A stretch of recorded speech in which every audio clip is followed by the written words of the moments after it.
on se retrouve pour l'histoire du 12 décembre, les vieux jouets.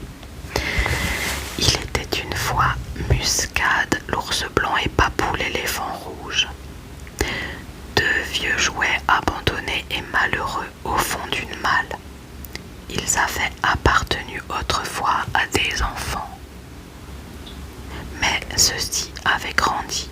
Ils avaient préféré de nouveaux jouets. Puis, ils les avaient oubliés.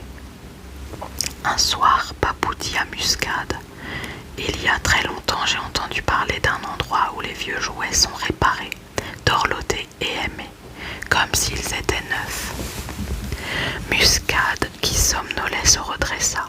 « Où est-ce ?» demanda-t-il. « C'est loin, au fond d'une forêt, dans un pays où il neige toute l'année, » répondit Papou. Sans hésiter, l'ours et l'éléphant bondirent hors de la malle et s'enfuirent. Les deux jouets trottinèrent toute la nuit.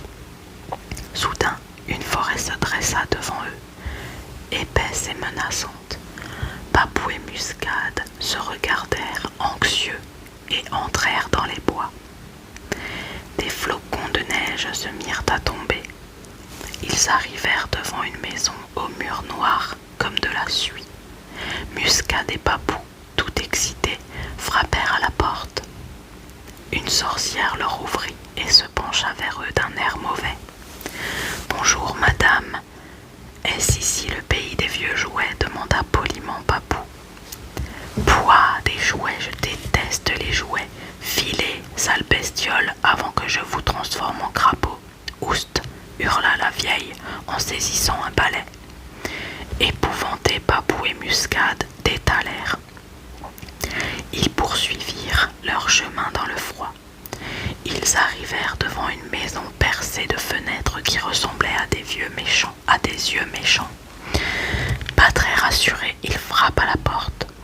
Un ogre leur ouvrit et se pencha vers eux d'un air mauvais. « Bonjour, monsieur. Est-ce ici le pays des vieux jouets ?» demanda Muscade inquiet. « Non, mais vous semblez encore être assez dodu pour que je puisse vous dévorer tout cru. »« Miam miam !» hurla l'ogre en se saisissant d'une marmite. Terrifiés, Papou et Muscade prirent la fuite.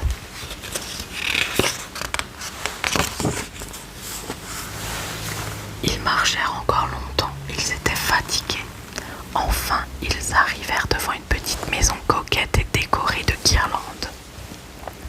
De drôles d'animaux avec de grands bois sur la tête dormaient dans un petit enclos. Les deux amis n'osaient pas frapper à la porte. Soudain, celle-ci s'ouvrit. Un vieil homme à barbe blanche vêtu d'une chaude veste rouge se tenait sur le seuil. Il se pencha vers eux d'un air gentil. « Bonsoir, mes amis.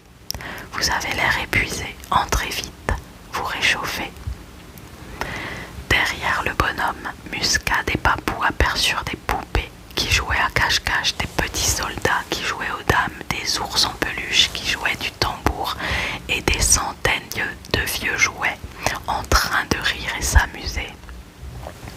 Alors, l'ours et l'éléphant se regardèrent